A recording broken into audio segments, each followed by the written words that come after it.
19वीं सदी में इंग्लैंड पूरी दुनिया के व्यापार में शामिल हो जाता है।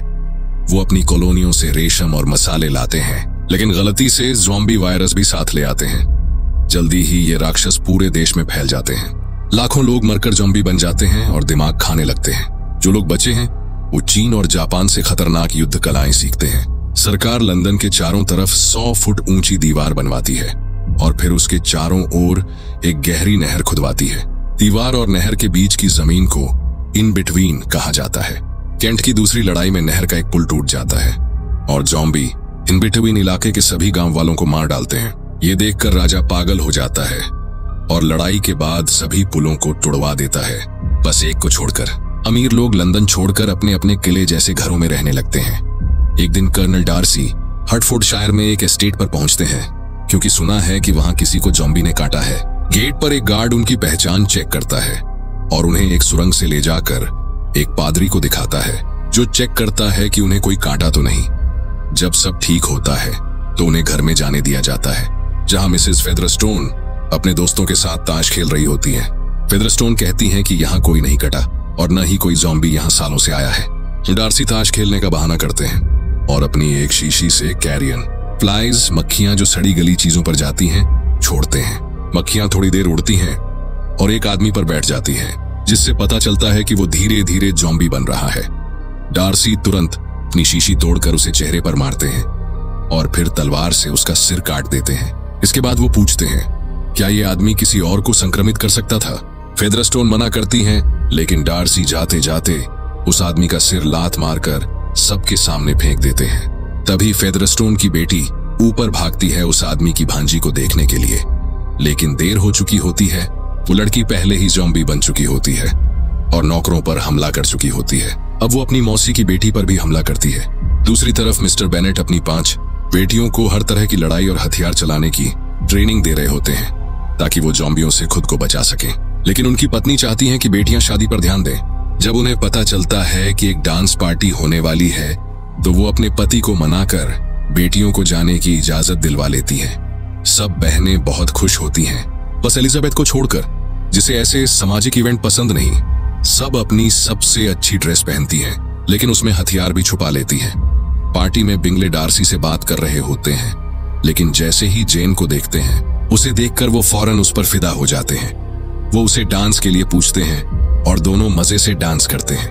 बाद में बिंगले डार्सी से कहता है कि वो भी एलिजाबेथ से डांस करे, लेकिन डार्सी कहता है कि वो ठीक ठाक है पर इतनी खूबसूरत नहीं कि वो डांस करे। एलिजाबेथ ये सुन लेती है और चुपचाप वहां से चली जाती है। जाते जाते वो गलती से एक बोतल गिरा देती है और सबके सामने शर्मिंदा हो जाती है। बाहर जाकर वो रो रही होती है। तभी फेदरस्टोन, जो अब ज़ॉम्बी बन चुकी होती है, वहां आती है। वो अब भी बात कर सकती है और एलिजाबेथ से कुछ कहना चाहती है, लेकिन डार्सी तुरंत उसे सिर में गोली मार देता है।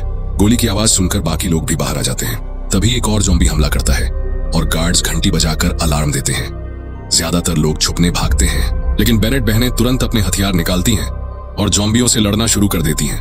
वो बहुत बहादुरी से लड़ती हैं और सब ज़ॉम्बियों को एक के बाद एक खत्म कर देती हैं। एलिजाबेथ को इस तरह लड़ते देखकर डार्सी उसकी तरफ आकर्षित होने लगता है। लड़ाई के बाद सभी ज़ॉम्बियों की लाशें जला दी जाती हैं। घर लौटते वक्त जेन बिंगले की बातें करती रहती है और एलिजाबेथ डार्सी की अकड़ और घमंड की बुराई करती है, जिससे उसकी ट्रेनिंग और भी जोशीली हो जाती है। अगले दिन जेन को बिंगले के घर चाय पर बुलाया जाता है।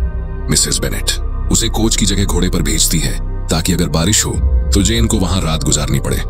रास्ते में कुछ कुत्ते दौड़ते हुए आते हैं क्योंकि एक ज़ॉम्बी उनका पीछा कर रहा होता है। जेन बंदूक निकालती है, लेकिन उसका घोड़ा डरकर उसे गिरा देता है और भाग जाता है।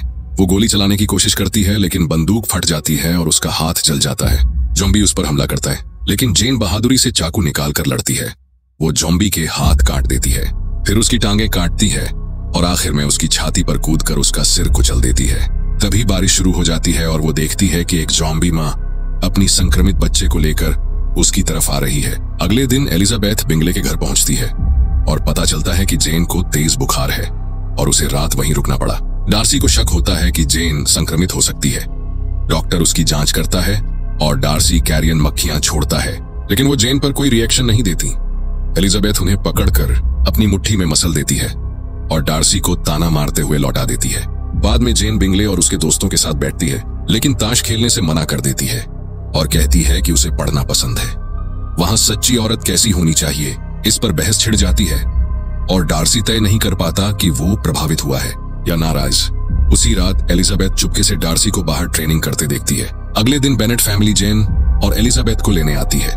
बिंगले चाहता है कि वो रुकें, लेकिन डार्सी उसे संक्रमण के खतरे की याद दिलाता है। फिर उसकी एलिजाबेथ से बहस हो जाती है और वो उसे बता देता है कि उसे पता था कि वो उसे पिछली रात देख रही थी। सबको खुश रखने के लिए मिसेस बेनेट बिंगले को मनाती हैं कि वह एक बॉल डांस पार्टी रखे ताकि लोगों का मूड अच्छा हो जाए।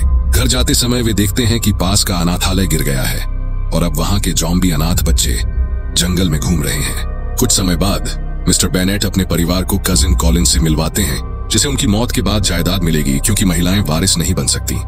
लंच के दौरान कॉलिन्स बताता है कि उसकी संरक्षिका लेडी कैथरीन है, जो ज़ॉम्बी युद्ध के समय बहुत अच्छी तलवारबाज थी। वह जेन में दिलचस्पी दिखाता है, लेकिन मिसेस बेनेट कहती हैं कि जेन तो पहले ही बिंगले से शादी करेगी और वे एलिजाबेथ को प्रस्तावित करती हैं। दोपहर में कॉलिन्स और बहनें अपनी आंटी से मिलने निकलती हैं। रास्ते में उन्हें एक गिरी हुई बग्घी मिलती है और एक औरत मदद के लिए चिल्ला रही होती है। जैसे ही वह औरत बाहर आती है, सब अपनी बंदूकें निकाल लेती हैं और गोली चला देती हैं, क्योंकि वह ज़ॉम्बी होती है।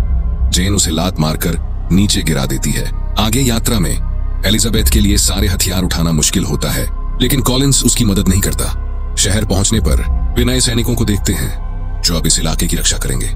एलिजाबेथ लेफ्टिनेंट विकम से मिलती है और दोनों की अच्छी बनी जाती है। डार्सी पास से घोड़े पर निकलता है और उन्हें देखकर जलन महसूस करता है। वह बिना कुछ बोले चला जाता है।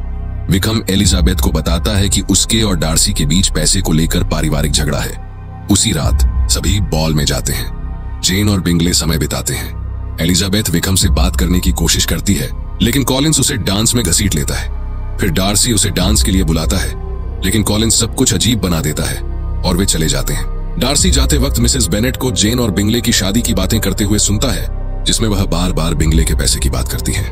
उधर एलिजाबेथ और बिंगले एक आवाज सुनते हैं और देखते हैं कि एक ज़ॉम्बी नौकर पर हमला कर रहा है। दोनों कुल्हाड़ी लेकर पीछे जाते हैं, लेकिन ज़ॉम्बी बिंगले को गिरा देता है। एलिजाबेथ जमीन पर फिसलकर ज़ॉम्बी को गिरा देती है। फिर वह देखती है कि नीचे कई ज़ॉम्बी अनाथ बच्चे छुपे हैं। एक बच्चा बताता है कि उनका नया दोस्त उन्हें अंदर लाया। तभी डार्सी आता है और सब ज़ॉम्बीज को मार गिराता है। एक को तो ओवन में धकेल देता है। फिर डार्सी पूछता है कि क्या बिंगले को काटा गया है और उसे मारने की तैयारी करता है।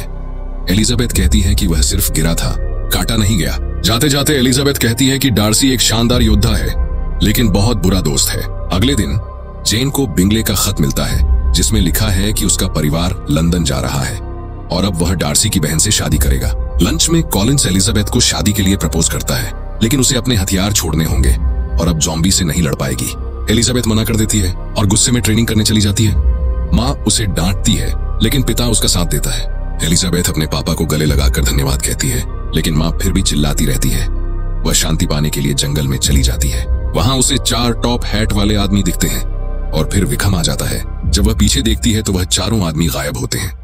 विकम उसे एक खास जगह ले जाता है। वो लोग एक चर्च में पहुंचते हैं, जहां एक पादरी ज़ॉम्बीज को स्वर का दिमाग खिला रहा होता है। विकम बताता है कि अगर ज़ॉम्बी इंसान का दिमाग ना खाएं, तो वे पूरी तरह ज़ॉम्बी नहीं बनते। एलिजाबेथ को यह विचार अच्छा लगता है और कहती है कि यह बात राजा तक पहुंचानी चाहिए, लेकिन विकम कहता है कि युद्ध की वजह से सरकार के पास पैसे नहीं बचे। कुछ समय बाद एलिजाबेथ की एक दोस्त बताती है कि वह कॉलिन्स से शादी कर रही है और उससे कहती है कि साथ चले ससुराल मिलने। कॉलिन्स के घर एलिजाबेथ को एक पेंटिंग दिखती है, जिसमें कैथरीन लूसीफर को मार रही है और एक और पेंटिंग में ज़ॉम्बी कयामत के 4 घुड़सवार दिखते हैं, वही 4 लोग जो उसने जंगल में देखे थे। वह कैथरीन और उसकी बेटी से मिलती है और वहां डार्सी भी होता है, जो कैथरीन का भतीजा है। फिर विकम भी आता है ताकि अपने प्लान के लिए पैसे मांग सके। कैथरीन विकम के आइडिया को बकवास बताती है और कॉलिन्स कहता है कि बाइबल में लिखा है कि एंटी क्राइस्ट ज़ॉम्बीज का नेता बनेगा। डार्सी विकम से नाराज हो जाता है और उसे बाहर निकाल देता है। एलिजाबेथ डार्सी को कहती है कि वह भी ज़ॉम्बी की तरह दिलहीन है। रात को डार्सी गुस्से में तलवारबाजी की प्रैक्टिस करता है। एलिजाबेथ सो नहीं पाती क्योंकि उसकी दोस्त खर्राटे लेती है, तो वह बगीचे में टहलने जाती है। वहां विकम उसे मिलता है और बताता है कि डार्सी ने ही बिंगले को जेन से अलग किया, क्योंकि उसे लगा जेन सिर्फ पैसों के लिए बिंगले से शादी करना चाहती है। फिर विकम एलिजाबेथ से भाग चलने को कहता है, लेकिन वह मना कर देती है। विकम उसे याद दिलाता है कि कयामत का दिन आने वाला है। अगले दिन डार्सी एलिजाबेथ से कहता है कि वह उसे अपने से नीचा समझता है, लेकिन फिर भी उससे आकर्षित है, इसीलिए शादी का प्रस्ताव देता है। एलिजाबेथ उसे मना कर देती है और कहती है कि उसने जेन और बिंगले के बीच दखल देकर गलत किया। डार्सी अपने फैसले को सही ठहराने की कोशिश करता है। गुस्से में एलिजाबेथ एलिजाबेथ उस पर कई चीजें फेंकती है और फिर लोहे की छड़ से हमला करती है। डार्सी जल्दी से अपना बचाव करता है और दोनों टेबल पर एक अजीब स्थिति में पहुंच जाते हैं। बहस लड़ाई में बदल जाती है और दोनों एक दूसरे को कई घूंसे मारते हैं। फिर वे एक और अजीब स्थिति में फंस जाते हैं। जब एलिजाबेथ कहती है कि वह उससे शादी नहीं करेगी, डार्सी वहां से चला जाता है और एलिजाबेथ टूट जाती है। बाद में डार्सी का एक खत मिलता है जिसमें वो सब कुछ समझाता है। उसे जेन को चोट पहुंचाने का कोई इरादा नहीं था। वो सिर्फ मिसेस बेनेट से बिंगले को बचाना चाहता था और उसने अपने पिता को ज़ॉम्बी बनने पर मारना पड़ा। डार्सी ने वॉटकम को उसके हिस्से के पैसे दिए थे, लेकिन वो बार बार और पैसे मांगता रहा। जब डार्सी ने मना किया तो वॉटकम नाराज हो गया। फिर उसने डार्सी की छोटी बहन से शादी करने की कोशिश की ताकि पैसे मिल जाए, लेकिन डार्सी ने उसे रोक लिया। अंत में डार्सी एलिजाबेथ से कहता है कि वो उसकी भावनाओं की इज्जत करता है और अब दिल टूटने के बाद लंदन जा रहा है ताकि ज़ॉम्बी हमले से लड़ सके। जब एलिजाबेथ घर लौटती है तो उसे पता चलता है कि वॉटकम लिडिया को लेकर भाग गया है। उसे लगता है कि वो उसे ज़ॉम्बी चर्च में ले गया होगा। उसी रात कैथरीन आती है और कहती है कि अगर एलिजाबेथ ने डार्सी से शादी नहीं की तो डार्सी उसकी बेटी से शादी करेगा। अब एलिजाबेथ को डार्सी थोड़ा अच्छा लगने लगा है, लेकिन वो अब भी शादी को लेकर अनश्योर है। कैथरीन उसे अपने गार्ड से लड़ने की चुनौती देती है। वो आदमी बहुत ताकतवर होता है और एलिजाबेथ की हर वॉर को रोक देता है, लेकिन एलिजाबेथ हार नहीं मानती और आखिरकार उसकी बांह तोड़ देती है। एक जोरदार किक से वो उसे दीवार से टकरा देती है, जिससे छत गिर जाती है।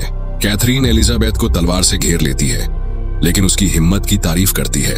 तभी मिस्टर बेनेट आकर एलिजाबेथ को मना करते हैं कि वो लिडिया को बचाने न जाए, क्योंकि ये बहुत खतरनाक है। कैथरीन कहती है कि वो परिवार की देखभाल करेगी ताकि एलिजाबेथ और जेन जा सके। जब वो ब्रिज पर पहुंचते हैं तो सैनिक उन्हें रोकते हैं। वे कहते हैं कि पुल पर बम लगाए गए हैं और सुबह उसे उड़ाया जाएगा ताकि ज़ॉम्बी आगे न बढ़ सके। बहनों की परवाह नहीं होती और वे आगे बढ़ती हैं। उधर बिंगले ज़ॉम्बी से लड़ रहा होता है और एक ज़ॉम्बी उसे पकड़ लेता है, लेकिन जेन आकर उसे बचा लेती है। पास में डार्सी एक ज़ॉम्बी को मारता है, लेकिन जमीन से हाथ निकल रहे होते हैं। वे एक ज़ॉम्बी कब्रिस्तान में खड़े होते हैं। एक बड़ा ज़ॉम्बी डार्सी पर हमला करने वाला होता है, लेकिन एलिजाबेथ उसे कुल्हाड़ी से मार देती है। फिर दोनों मिलकर जमीन में छिपे ज़ॉम्बी को मारना शुरू करते हैं। एलिजाबेथ बताती है कि उसकी बहन चर्च में है, लेकिन डार्सी कहता है कि वह 5 दिन पहले जल गया था, मतलब लिडिया मर चुकी है। असल में डार्सी झूठ बोल रहा होता है ताकि एलिजाबेथ खतरे से दूर रहे। वो खुद छुपकर चर्च जाता है और देखता है कि वहां 4 घुड़सवार ज़ॉम्बी सेना को लीड कर रहे हैं। एलिजाबेथ देखती है कि बिंगले बार बार चर्च की तरफ देख रहा है, जिससे उसे सच्चाई का पता चल जाता है और वो तुरंत वहां जाने निकल पड़ती है। सैनिकों के कैंप में कोई देखता है कि मरे हुए सैनिकों के दिमाग गायब हैं। डार्सी चर्च के पिछले दरवाजे से अंदर जाता है और लिडिया को जंजीरों में बंधा हुआ पाता है। दीवार पर वॉटकम का प्लान होता है। वो लंदन पर ज़ॉम्बी हमला करने वाला है। डार्सी पैसे देकर लिडिया को छुड़वाना चाहता है, लेकिन वॉटकम मना कर देता है और गोली चला देता है। गोली की आवाज से ज़ॉम्बी अंदर घुस जाते हैं। ये वही ज़ॉम्बी होते हैं जिनको डार्सी ने सैनिकों के दिमाग खिलाए थे। डार्सी जल्दी से लिडिया की जंजीर तोड़ता है। बाहर उसका घोड़ा खिड़की की सलाखें खींच देता है ताकि डार्सी निकल सके। डार्सी लिडिया को घोड़े पर बैठाकर ब्रिज की तरफ भेजता है। फिर वो ज़ॉम्बी से लड़ता है और वॉटकम से उसकी तलवारबाजी शुरू होती है। एलिजाबेथ लंदन को जलते हुए देखती है और लिडिया को देखती है, जो सही सलामत होती है। एलिजाबेथ तलवार निकालती है और ज़ॉम्बी की भीड़ को चीरते हुए आगे बढ़ती है। चर्च में डार्सी और वॉटकम की लड़ाई जारी रहती है। डार्सी उसे छुरे से घायल करता है, लेकिन कुछ असर नहीं होता क्योंकि वॉटकम पहले से ही एक ज़ॉम्बी होता है। वॉटकम कहता है कि वो एंटी क्राइस्ट है और 4 घुड़सवारों को लीड कर रहा है। वो डार्सी को मारने ही वाला होता है कि एलिजाबेथ उसका हाथ काट देती है और घोड़े से उसे कुचल देती है। फिर दोनों एक ही घोड़े पर बैठकर वहां से भागते हैं। ज़ॉम्बी उनके पीछे होते हैं। वे ब्रिज तक पहुंचते हैं और उसी समय बम फट जाते हैं। जेन और लिडिया को लगता है एलिजाबेथ मारी गई, लेकिन जब धुआं हटता है तो एलिजाबेथ रेंगती हुई बाहर आती है और डार्सी को बेहोश पाती है। वो रोते हुए उसे चूमती है और कहती है कि वो उससे प्यार करती है। कुछ दिन बाद बिंगले जेन को प्रपोज करता है और वो हाँ कहती है। डार्सी कोमा से उठता है और कहता है कि उसने ब्रिज पर एलिजाबेथ की बात सुन ली थी। वो प्रपोज करता है और एलिजाबेथ हाँ कहती है। दोनों जोड़े साथ शादी करते हैं और कॉलिंस उनकी शादी कराता है। सब खुश होते हैं, लेकिन तभी वॉटकम एक ज़ॉम्बी आर्मी के साथ लौट आता है। और हाँ, अगर आपको ऐसे और वीडियो पसंद हैं तो सब्सक्राइब करना न भूलें।